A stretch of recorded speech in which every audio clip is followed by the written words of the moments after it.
Hi everyone, welcome to the Beatles Wings.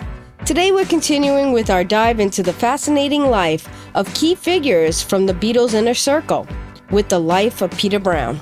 Whether you know him as a close associate of the Fab Four, or from the controversy surrounding him, Peter Brown's story is one of intrigue, influence, and intrigue. Yeah, I said that twice. From his early days working with the Beatles to his involvement in some of the band's most pivotal moments, Peter Brown played a crucial role behind the scenes, but his journey wasn't without its ups and downs. We'll explore his relationship within the band and the dramatic events that led to his alleged betrayal.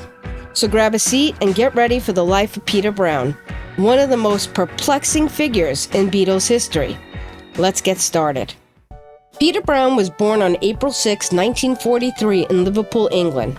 He grew up in a working-class family and attended local schools in Liverpool. His early years were marked by a keen interest in music, which would later shape his career. Brown initially worked in various jobs, but soon found his way into the music industry. Peter Brown joined NEMS Enterprise, the management company owned by Brian Epstein, in 1961. He started as a general assistant, but quickly became a key figure in the company. Epstein's management style and vision for the Beatles were critical to their early success, and Brown's organizational skills were instrumental in executing Epstein's plan. At NEMS, Peter Brown was involved in several crucial tasks. Brown played a significant role in organizing the Beatles' tours, and this included arranging travel, accommodations, and logistics. He managed the Beatles' fan mail, a task that grew immensely as their popularity skyrocketed. Brown helped in handling press inquiries and organizing promotional activities.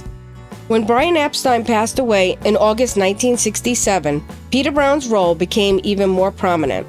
Although Epstein's death left a significant void, Brown continued to support the band in various capacities.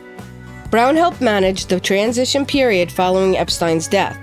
His deep understanding of the band's needs and operations made him a valuable asset during this time. Although not officially a manager, Brown acted in an informal management role, assisting with various aspects of the Beatles' personal lives. Brown developed personal relationships with each member of the band. He was seen as a friend and confidant to the Beatles, especially John Lennon and Paul McCartney. His closeness to the band was evident in his social interactions and involvement in their personal lives. As the Beatles' fame grew, so did complexities in their business dealings. Disagreements over management decisions, financial matters, and business strategies led to tension. Brown's opinion and decisions sometimes conflicted with those of the band members.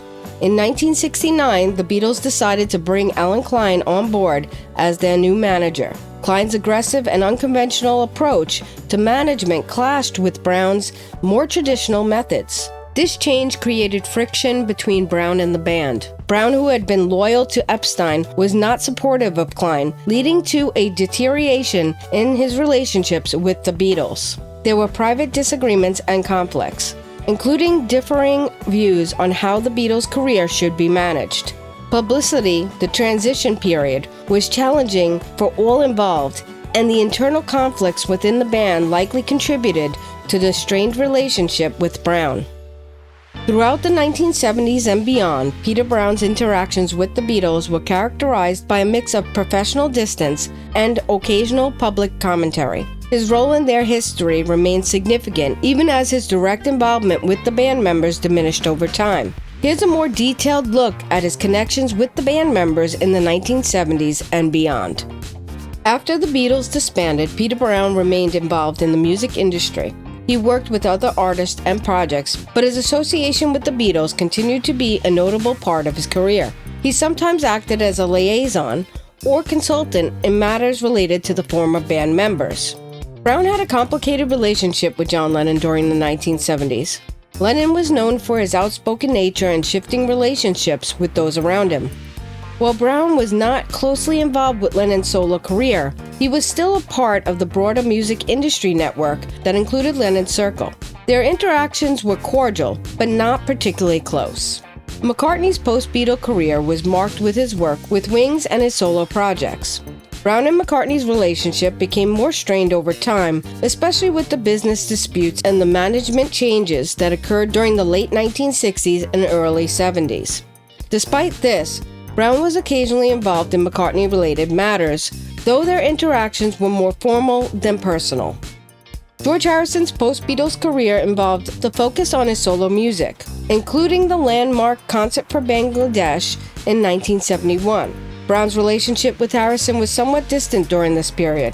Harrison's involvement with various humanitarian efforts and his own music projects did not often intersect with Brown's activities.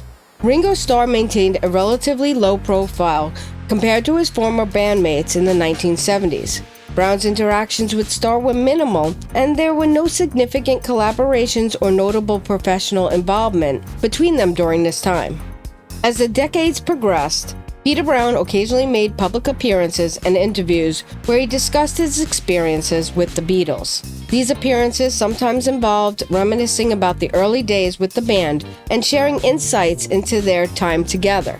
Brown co-authored the book The Love You Make, an insider story of the Beatles with Stephen Gaines, published in 1993. The book provided an insider's perspective on the Beatles' career and personal lives. It was a significant work that offered new insight and was widely discussed. Although the book received mixed reviews from fans and critics, it was an important part of Brown's legacy in relation to the Beatles.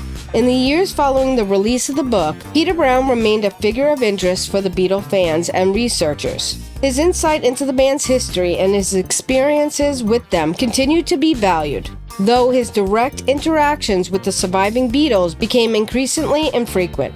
Peter Brown eventually retired from active involvement in the music industry. He lived a more private life focused on his personal interests and reflecting his career. His contributions to the Beatles' history remained a significant part of his legacy. His role in the history of the Beatles was acknowledged by fans and historians, highlighting his contributions during a formative period for the band. Peter Brown's role in the Beatles' history, while sometimes overshadowed by other figures, was significant. His contributions to their early success and his role in managing their complex professional lives during a critical period are notable. Brown's insight into the Beatles' rise to fame and the challenges they faced offer a unique perspective on one of the most influential bands in music history. And there you have it, the incredible and complex story of Peter Brown. From his influential role in the Beatles' world to the controversies that surrounded him, his life is a testament to the fascinating interplay between fame and personal drama. If you enjoyed today's video, don't forget to give it a thumbs up and subscribe to The Beatles Wings for more content on legends in music history. Share your thoughts and any questions you have about Peter Brown or the Beatles in the comments below. I'd love to hear from you. Thanks for watching, and we'll see you in the next video. Until then, keep exploring the stories that make music history so captivating.